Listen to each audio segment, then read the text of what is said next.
I just watched a current interview with Neale Donald Walsch, author of the Conversation with God books and many follow-ons. He reminded me of his incredibly unfortunate series of events in the early 90s, which left him homeless with nothing. He lost all his belongings in a fire. He and his wife divorced. Then he broke his neck in a car crash. Though everyone agreed it was the other person's fault, the insurance money never came.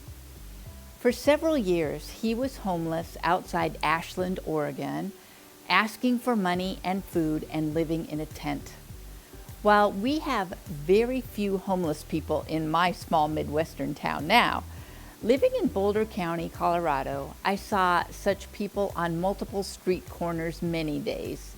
Sometimes I'd have a strong urge to give them something, and I might do a quick muscle test to see if it's in my highest and best good to do that. But most of the time, there were cars behind me, and I'd have to dig around in my wallet and see what I had, and I knew I wouldn't be able to get it in time, so I just kind of ducked behind the pillar alongside the windshield and pretended like I didn't see them.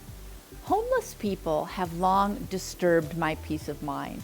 I just can't imagine being in that disrupted, unsettled, unloving situation. I don't want to see it, and I just wish it didn't exist. I've read that the worst part of homelessness is that these people feel invisible. They make us feel uncomfortable, like it might be catching or wear off on us or something, and we do our best to ignore them. Actress Ellen Burstyn once faced her worst fear by becoming a person living on the street for a week. I could not imagine her courage and strength doing that. She said that after that, she always made eye contact and gave a smile, even if she didn't have anything to give. She most missed being seen. I overheard a local couple say recently that homeless people like living that way and choose it for themselves. I was totally shocked. I did read Jeanette Wall's The Glass Castle again.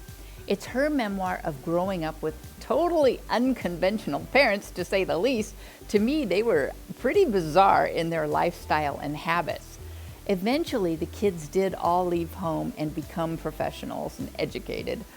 Sure enough, the kids felt terrible for their parents squatting in New York City. Long story short, the parents did enjoy the homeless lifestyle and preferred it for themselves. So it's possible, I guess.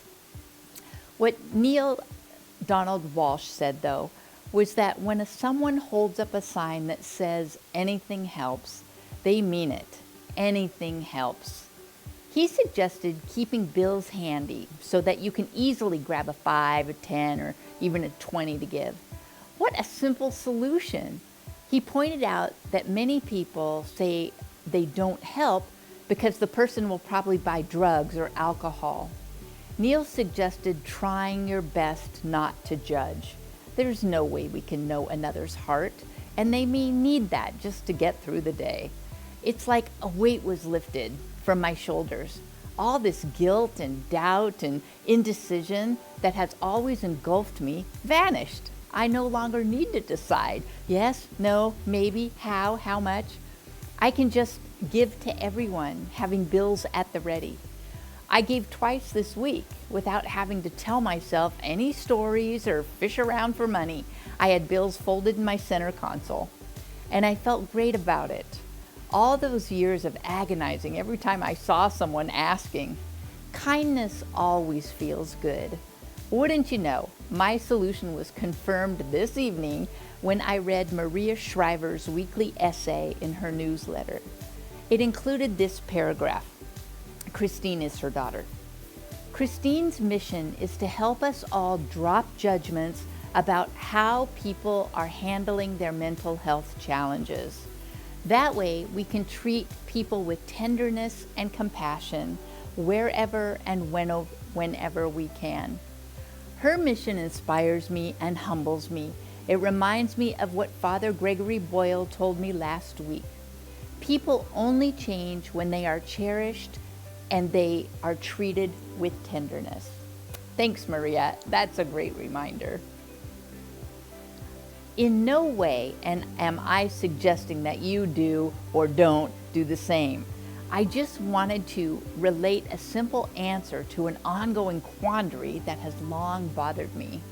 Instead of making judgments, also known as my story, about a person and their motivation and situation, which I can never know, I can just assume they need help and be happy I can respond with compassion and tenderness.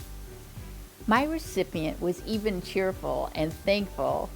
I just found an easy way to shine that divine.